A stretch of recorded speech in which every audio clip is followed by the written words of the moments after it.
when a plateau happens, we always say you have to sort of shake things up a little bit. So Mhm. the problem when you plateau is that what you're doing and what your body is doing has now reached an equilibrium. So your body always reacts to what you're doing.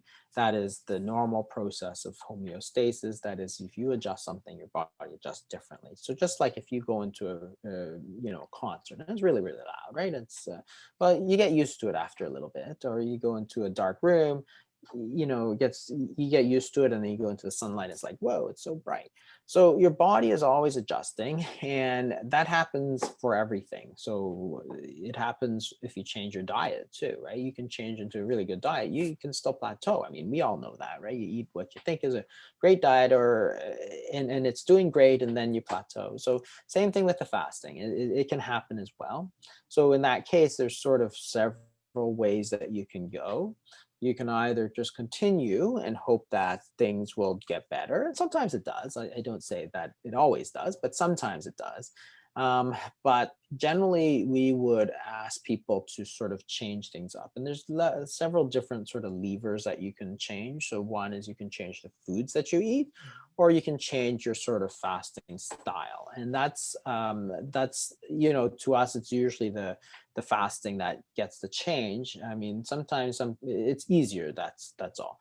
And there's different ways you can do that. So if you decide to work on your sort of foods that you eat, you can change. I mean, no matter what you're eating, you can always make changes, right?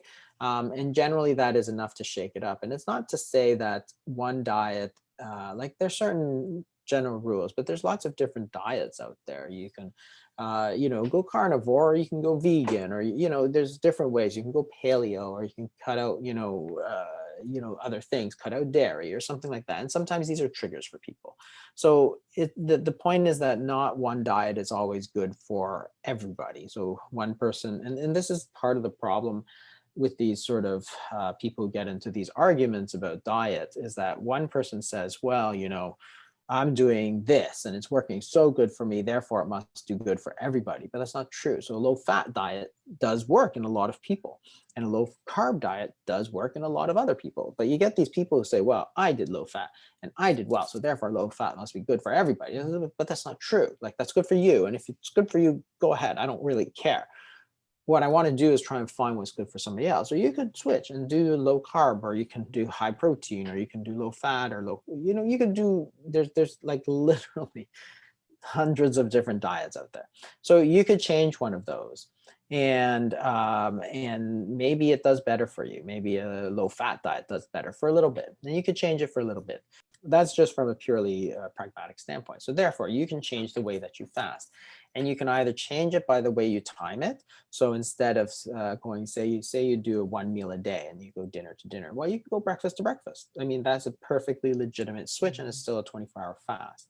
You can change it up. So instead of going 24 hours all the time, you can alternate, say, between 18 and 36 hours. So change that up. So you're still sort of averaging the same amount, but you're doing short and long, just like you would do with exercise. So if you Yeah. do exercise, well, the biggest thing that everybody found now is super, super effective is high intensity interval training. Well, this is what fasting is. You're trying to change it up so that your body doesn't get used to it. So if you're jogging at a certain pace, like you get better, then boom, you get that Mhm. plateaus too, where you just flatten out. You're not getting faster, you're not getting slower, but you're not getting a lot better.